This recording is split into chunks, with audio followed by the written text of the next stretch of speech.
Luke chapter 23. Jesus is taken before Pilate, then to Herod, and then to Pilate again. Barabbas is released. Jesus is crucified between two thieves. He is buried in the tomb of Joseph of Arimathea. And the whole multitude of them arose and led him unto Pilate. And they began to accuse him, saying, We found this fellow perverting the nation, and forbidding to give tribute to Caesar, saying that he himself is Christ a king. And Pilate asked him, saying, Art thou the king of the Jews? And he answered him and said, Thou sayest it. Then said Pilate to the chief priests and to the people, I find no fault in this man.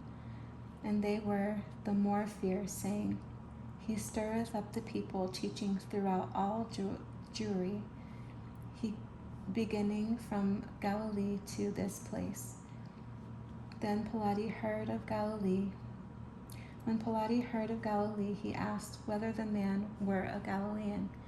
And as soon as he knew that he belonged unto Herod's jurisdiction, he sent him to Herod, who himself also was at Jerusalem at that time.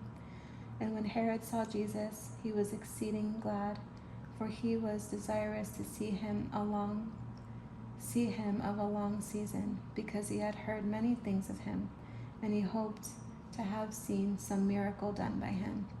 Then he questioned with him in many words, but he answered him nothing. And the chief priests and scribes stood and vehemently accused him. And Herod with his men of war set him at naught, and mocked him, and arrayed him in a gorgeous robe, and sent him again to Pilate. And the same day Pilate and Herod were made friends together, for before they were at enmity between themselves.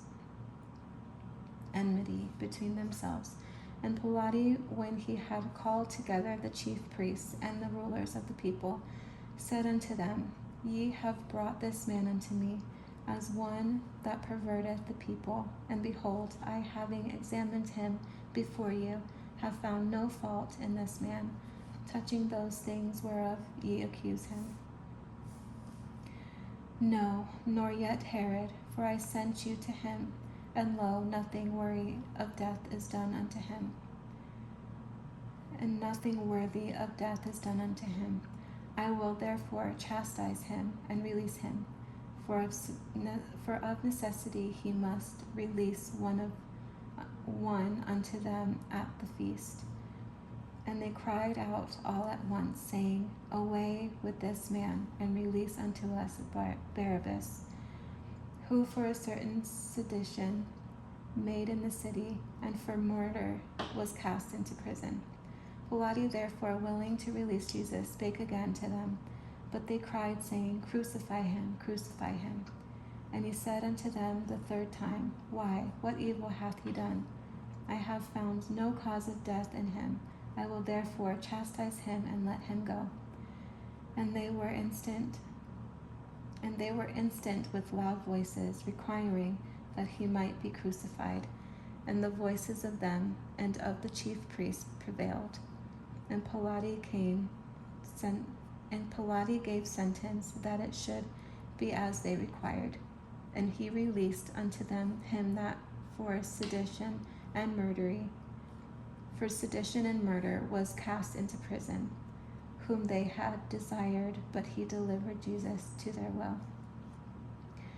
And as they led him away, they laid hold upon one Simon, a Syrian, coming out of the country, and on him they laid the cross, that he might bear it after Jesus. And there followed him a great company of people and of women, which also bewailed and lamented him. But Jesus, turning unto them, said, Daughters of Jerusalem, weep not for me, but weep for yourselves and for your children. For behold, the days are coming in the which they shall say, Blessed are the barren, and the wombs that never bear, and the paps which never gave suck. Then shall they begin to say to the mountains, fall on us, and to the hills, cover us. For if they do these things in a green tree, what shall be done in the dry? And there were also 2 other malefactors led with him to be put to death. And when they were come to the place which is called Calvary, there they crucified him and the malefactors, one on the right hand and the other on the left. And said Jesus, Father, forgive them, for they know not what they do. And they parted his raiment and cast lots. And the people stood beholding, and the rulers also with them desired him, saying, He saved others, let him save himself, if he be Christ, the chosen of God. And the soldiers also mocked him, coming to him and offering him vinegar, and saying, If thou be the King of the Jews, save thyself. And a superscription also was written over him in the letters of Greek and Latin and Hebrew, This is the King of the Jews. And one of the malefactors which were hanged railed on him, saying, If thou be Christ, save thyself and us. But the other answering rebuked him, saying, Dost not thou fear God, seeing that thou art in the same condemnation? And we indeed justly, for we receive the due reward of our deeds, but this man hath done nothing amiss. And he said unto Jesus, Lord, remember me when thou comest into thy kingdom. And Jesus said unto him, Verily I say unto thee, today shalt thou be with me in paradise. And it was about the 6th hour, and there was a darkness over all the earth until the 9th hour. And the sun was darkened, and the veil of the temple was rent in the midst. And when Jesus had cried with a loud voice, he said, Father, into thy hands I commend my spirit. And having said thus, he gave up the ghost. Now when the centurion saw what was done, he glorified God, saying, Certainly this was a righteous man. And all the people that came together to that sight, beholding the things which were done, smote their breasts and returned, and all his acquaintance. And the women that followed him from Galilee stood afar off, beholding these things.